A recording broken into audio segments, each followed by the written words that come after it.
May mga kakilala po ba kayo na kung dumumi 2 beses, 3 beses lang sa isang linggo?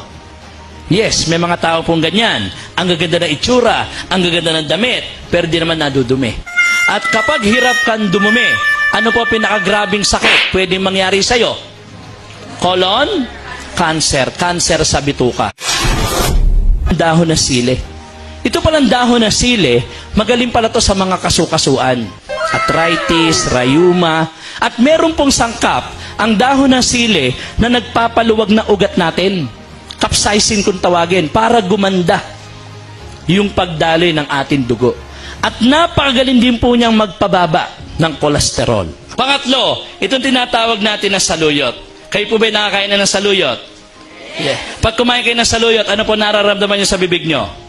Madulas. Yung palang dulas na saluyot na yan, kapag pumapasok na sa loob ng katawan ng tao, nagiging lubricants po pala yun.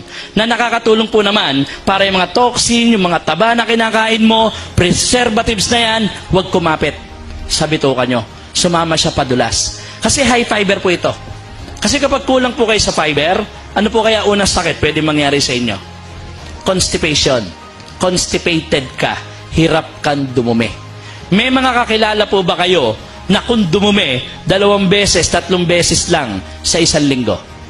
Yes, may mga tao pong ganyan. Ang gaganda ng itsura, ang gaganda ng damit, pero di naman nadudumi.